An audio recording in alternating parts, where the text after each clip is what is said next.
ہوں یا کھاڑا کے لوگ ہوں یا رٹھوا محمد علی کے ہوں چکسواری کے ہوں یا ڈوڈیال کے ہوں، لیکن یہ جو غیر قانونی آبادکار تھے مہاجرین ہمارے بھائی، ان کو جنرل ذوالفقار کے ساتھ لڑ کے سردار سکندر حیات خان نے ان کو جائز دلوایا پہلے کہ یہ مالک ہیں، ان کا حق ہے یہاں پر، اس کے بعد یہ سارے پیکج آگے شروع ہوئے ہیں اور وہ بھی کریڈٹ جو ہے سردار سکندر حیات خان کو جاتا ہے۔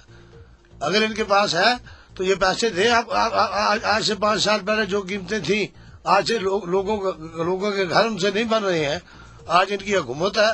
یہ مطلب آپ سمجھتے ہیں کہ جو سوئی گیس کے کم از کم پیسے وفاق سے آنے چاہیے تھے؟ وہ پیسے بھی آنے چاہیے، اور جو متاثرین بنگلہ ڈیم ہے اور مہاجرین ہے خصوصیت کے ساتھ، ان کو جو وہ پیکج کہتے ہیں کہ 5 لاکھ روپیہ، 5 لاکھ روپے سے آج کیا بنتا ہے؟ اچھا غازی صاحب، ایک بڑی اہم بات مجھے یاد آ گئی ابھی اسی پوائنٹ پہ، ایک بہت بڑی اماؤنٹ ہے وہ یہاں سے شفٹ کی گئی، متاثرین کی اماؤنٹ تھی، وہ شفٹ کر کے مجاہد اول روڈ کو بنایا گیا۔ جو میں پہلے عرض کر چکا ہوں، اس سے پہلے میں نے آپ سے عرض کیجیے، جب آپ نے کہا ایم ڈی اے کے پیسے کی بات کی تو میں نے کہا اگر ایم ڈی اے کا پیسہ یہاں سے لاکھوں اربوں روپے اٹھا کے وہاں پہ خرچ کیا جا سکتا ہے تو بھرخورما کے لوگوں پہ اور میرپور شہر کے مہاجرین پہ کیوں نہیں خرچ کیا جا سکتا ہو؟ یہی تو میں نے پہلے عرض کیا آپ سے۔ صحیح ہے، یہی تو یہ زیادتی ہے میرپور کے ساتھ۔ اور میں کہتا ہوں کہ چودھری مجید سمیت تمام وہ لوگ جو پچھلے 25 سال سے اسمبلیوں کے اندر موجود ہیں، چاہے وہ مرد و زن ہے، ان کا فرض بنتا تھا کہ یہ میرپور شہر کی جو ہے وہ حفاظت کرتے، اور جو ہمارے مدثر بنگلہ ڈیم ہے، آج تک پاکستان میں پاکستانی نے کوئی ڈیم نہیں بننے دیا۔ یہ اعزاز میرپور کے لوگوں کا یہ اعزاز حاصل ہے کہ ہم دوسری دفعہ اپنی آباء و اجداد کی قبریں جو ہے پانی میں ڈبو رہے ہیں، سندھ اور پنجاب کو جو ہے سیراب کرنے کے لیے۔ اس کے افزانے میں ہمیں کیا دیا گیا ہے؟ مہاجرین جو 3 دفعہ اجڑ کے آیا اپنی ماؤں بہنوں کی عصمت میں لٹا کر، آج 5 لاکھ روپے کا لالی پاپ دے کر، اور جو نیو میرپور سٹی ہے اس کا شرجا کے آپ دیکھیں میں نے تو وہ کیا ہے؟ وہ انسان نہیں ہے۔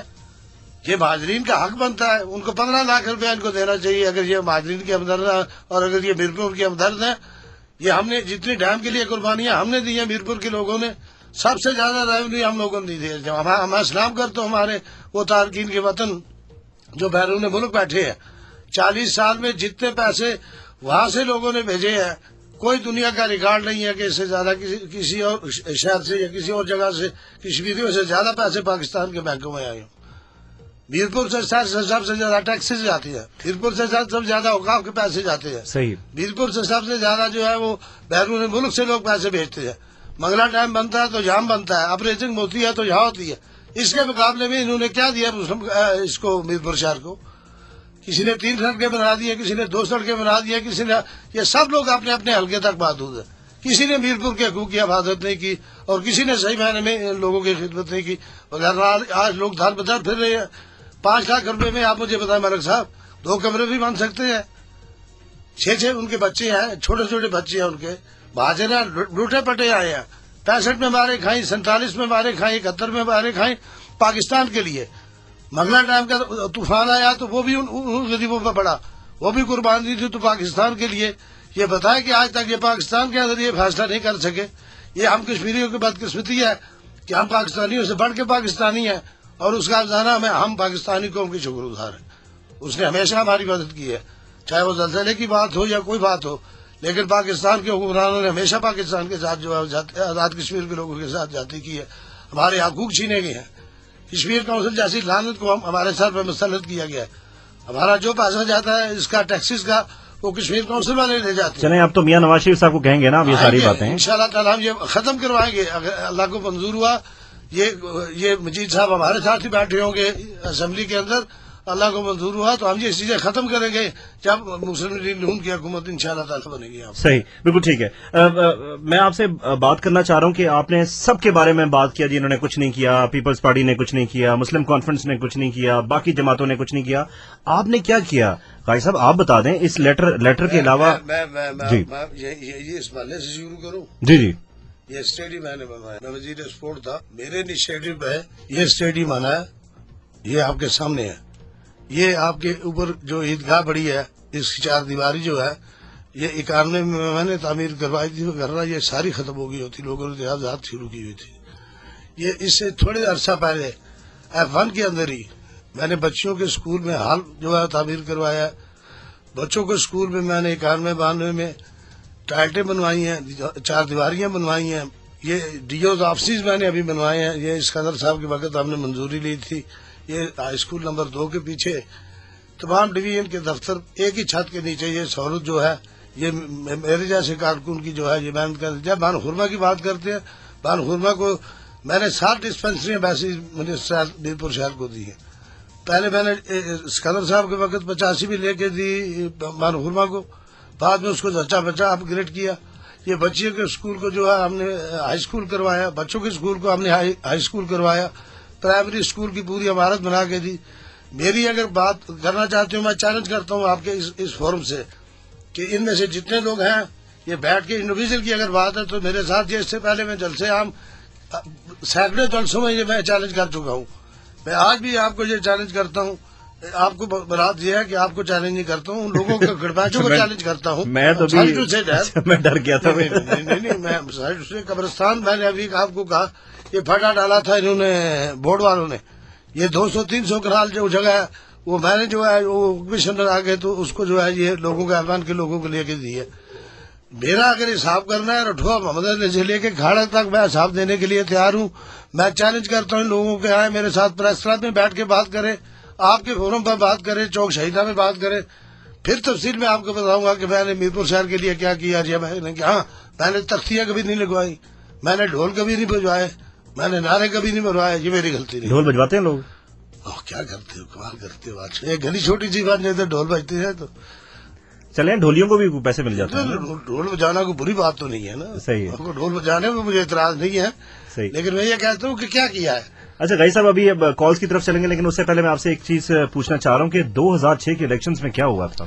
2006 کے الیکشن میں یہ 91 میں میں نے سلطان محمود صاحب کو ہرایا.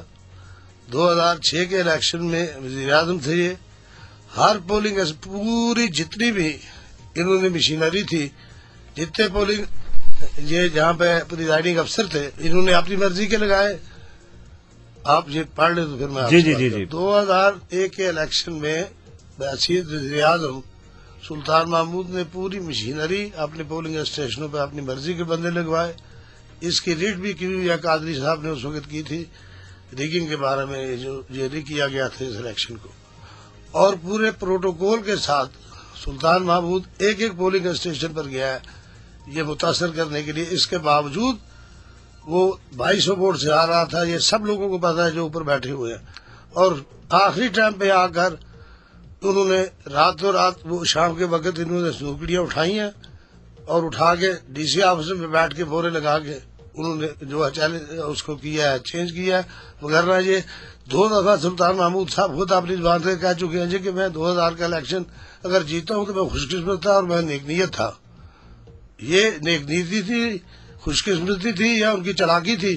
بہرحال 2 دفعہ میں سلطان محمود صاحب کو جو ہے ایک دفعہ ہم نے ہرا چکا ہوں, دوسری دفعہ بھی میں نے ہرایا.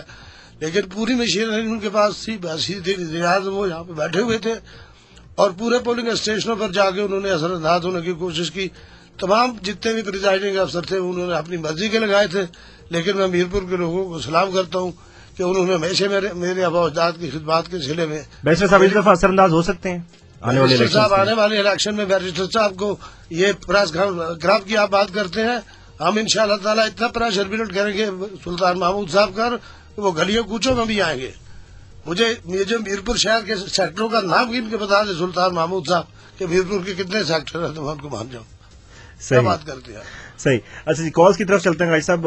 کالز لیتے ہیں, آپ کے مخالفین کے بھی آئیں گے, ہو سکتا ہے کہ آپ کے حق میں بھی کالز آئیں. آلرائٹ, فرسٹ کال پر طرف چلتے ہیں. السلام علیکم. السلام علیکم. وعلیکم السلام. نام بتائیے گا. سردار انصر بات کروں واقعہ سے. جی سردار صاحب کیا کہیں گے؟ سب سے پہلے آپ کو سلام پیش کرتا ہوں. وعلیکم السلام. جناب غازی کشمیر کے فرزند ارشد غازی صاحب کو سلام پیش کرتا ہوں. اس کے بعد آپ کا بہت بہت شکریہ ادا کرتا ہوں کہ یہ الیکشن کے دور میں آپ نے یہ رول ادا کیا. ٹھیک ہے, بڑی مہربانی. کچھ سوال پوچھنا چاہیں گے کوئی؟ جو یہ کہہ رہے ہیں کہ ہم کلین سویپ کریں گے پیپلز پارٹی والے, ہم ان کو یہ بتانا چاہتے ہیں کہ پاکستان میں جو ہمارے قائد ہیں میاں نواز شریف صاحب, انہوں نے جو 92 میں جو چھکے چڑھائے. سردار صاحب مختصراً بات کیجیے گا تاکہ ہم زیادہ سے زیادہ کالز لے سکیں. تو انشاءاللہ آزاد کشمیر کی عوام ارشد غازی صاحب کے ساتھ ہے.